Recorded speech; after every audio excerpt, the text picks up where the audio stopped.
Hello, welcome to Horror Monster Collectibles, where today we're going to be taking a look at this brand new Cthulhu statue by S+U+M, and it is sculpted by Keisuke. And Keisuke is just an amazing artist. He does incredibly highly detailed sculpt work, and I just love his work on this particular piece. If you're unfamiliar with S+U+M, they are like a collective group that releases pieces by individual artists. Usually are very highly detailed in sculpt work and artistry, and I really like what they do to be able to bring pieces like Keisuke's to collectors like us in a larger volume versus just small little individual pieces. This is a limited run of only 150 being made, so it is relatively going to be quite rare, and I think it's already sold out on Sideshow.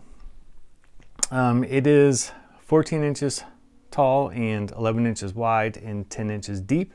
It is made of resin, and it just magnificently captures the madness-inducing visage of the cosmic entity first created by H.P. Lovecraft in 1928. If you're watching this, then you know Lovecraft's work and just how much of a genius he was as far as just creating a whole genre of sci-fi. He's just, to this day, still highly regarded in his books and stuff. His descriptions of these characters were top-notch, and the way he created characters like Cthulhu and Nyarlathotep and everything else, he was just a genius, an absolute genius. And I'm a heavy collector of Cthulhu pieces. I absolutely love the character, so I'm excited to take a closer look at this. So let's go ahead and spin this around and take that closer look.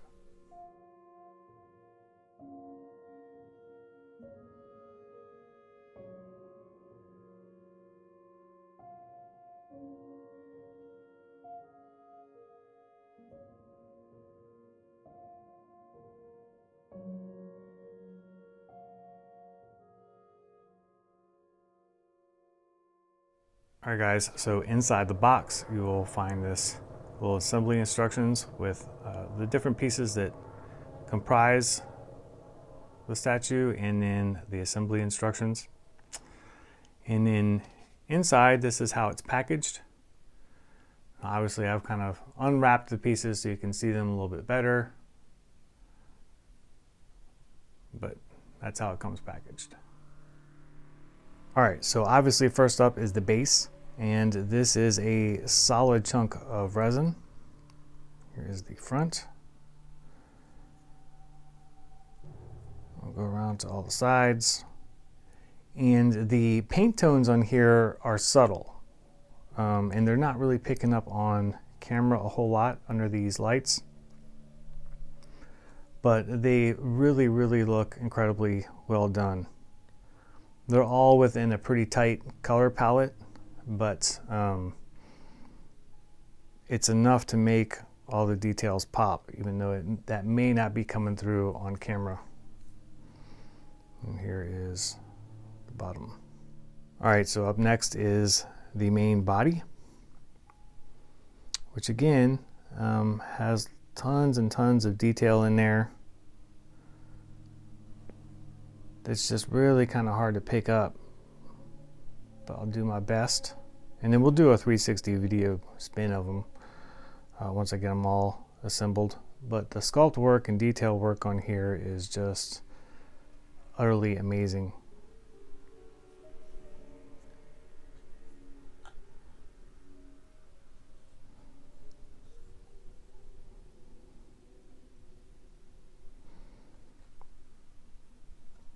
Look at the bottom.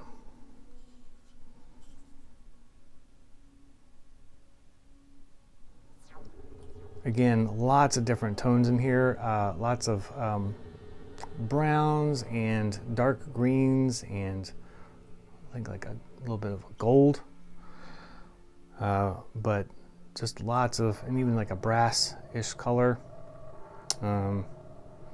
Lots of detail on here that is kind of downplayed, which I like, because the closer you look, like the more you see.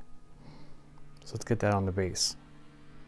All right, so up next, we'll take a look at the wings. This is the left wing. And again, you can just see all the texturing done on here. Just really incredible work. Now, one thing I will say that's kind of disappointing is that Keisuke had reworked this statue a bit, and he said on Instagram, I feel like that that was going to be the final version for release for this run, but it's not on there. His original work is what ended up getting produced, which is kind of disappointing because he did a lot of really freaking cool kind of tweaks to the sculpt, especially like in here he had these guys longer like digits coming out of there, and some revisions to the way all the tentacles hang from the wings, but that unfortunately didn't get produced, which is disappointing. Anyway, here's this wing. I should probably look at that one a little too much. And then here is the right wing, which is more of the same, although it is a different sculpt and it is shaped differently. And it's kind of hard to see in these pockets in here, but see if we can try.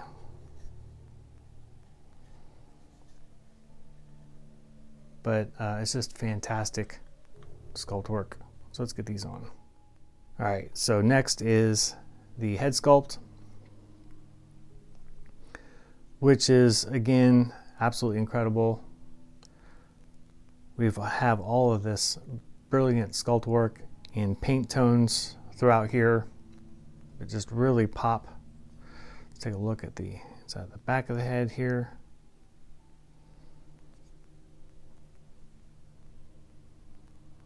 But just incredible detailing throughout.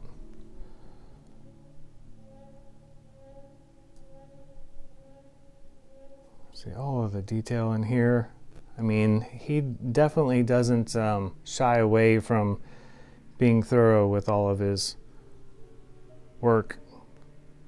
And then, curiously enough, we'll set that aside for a second. And he has this little faceplate that goes on there, which is a curious thing to me. I haven't seen a Cthulhu piece with anything like this before, and it's got a weird way of holding on here. It seems like most fittings on here are standard joints, either magnetic or have a post, but this one has like a friction deal on there where they have these little two friction pads on here that just kind of sit on the face like so, and it just kind of hangs on there, which is kind of odd, and I don't think I like it so much, but we'll take a look at it with it on there. I just feel like Cthulhu really wouldn't be messing with any kind of, you know, armor or anything like that, so I'm not really sure. Maybe it's like a bone structure that you can display or not display. I'm not sure exactly what the thought process is here, but I think I like it like that better. And then finally we have the two arms. This is the left arm.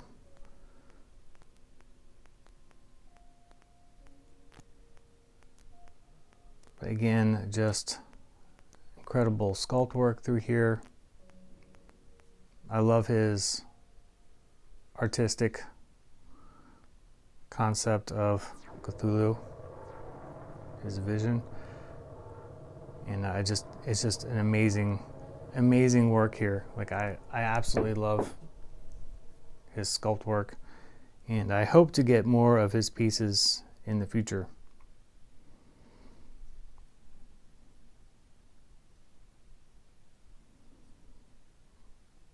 So let's get these arms installed. And here is Cthulhu all assembled. Let's take a closer look at this guy. But just amazing detail work here.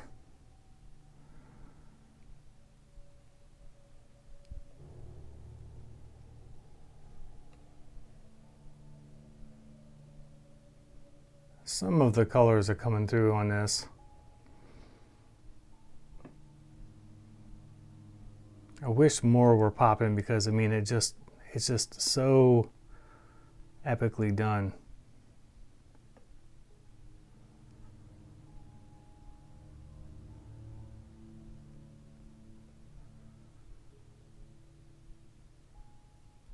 Now I've got that little plate on the front of him for now, and I'll take that off and kind of show you guys what he looks like without it.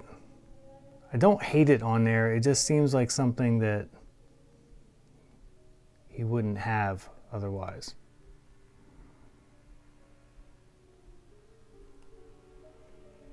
I absolutely love the work that was done on this.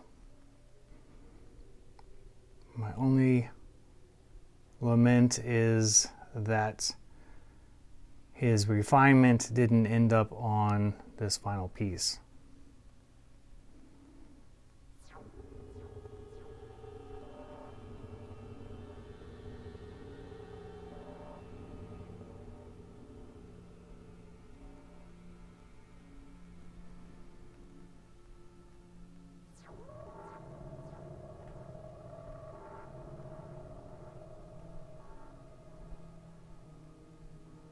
But it is freaking amazing regardless. And then here is just a quick shot of this Cthulhu with the Gecko Paul Komoda pieces. That is his Cthulhu, and then his Nyarlathotep. But overall, together, they make for a fantastic display. And it's probably how I'm going to display them in the collection room. All right, guys, so that's about all there is to go over on this piece. Overall, I think it's absolutely amazing. Again, the only criticism I could possibly have here is that the refinement didn't end up on the final production piece, which is kind of disappointing.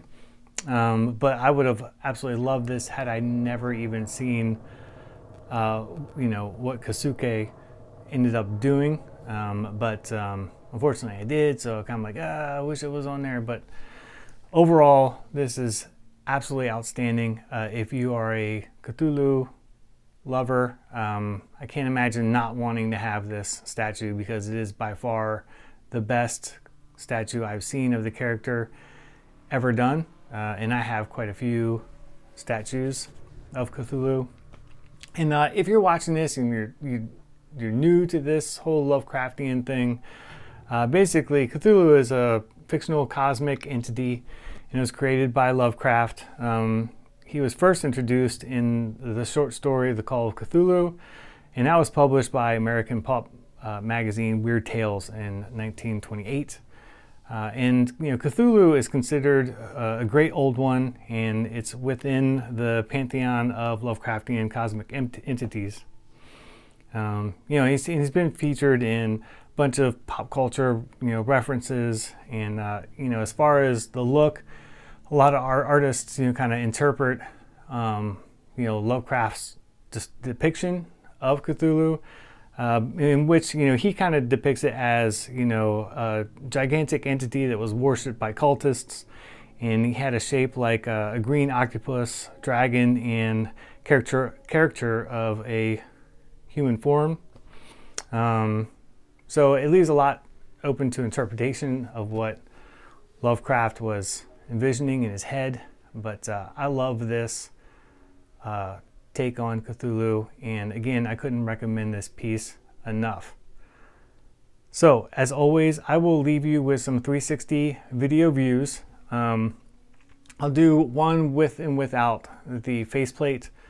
I really think that I'm going to display it without it, although it's kind of growing on me. I have to say. So I'm not really sure. I just wish that it was held on by magnetic retention and not just friction.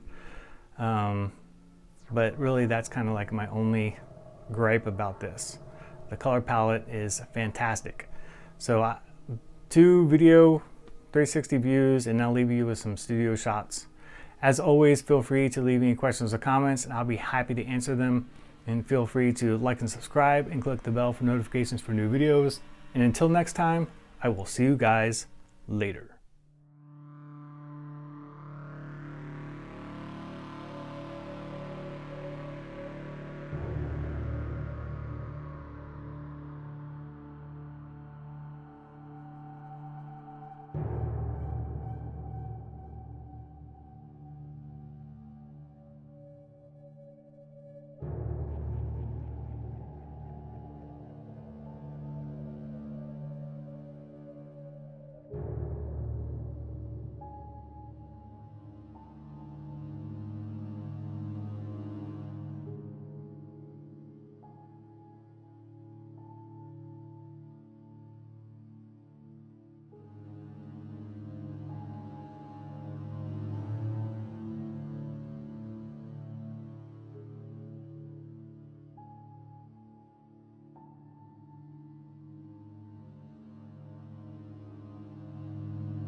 You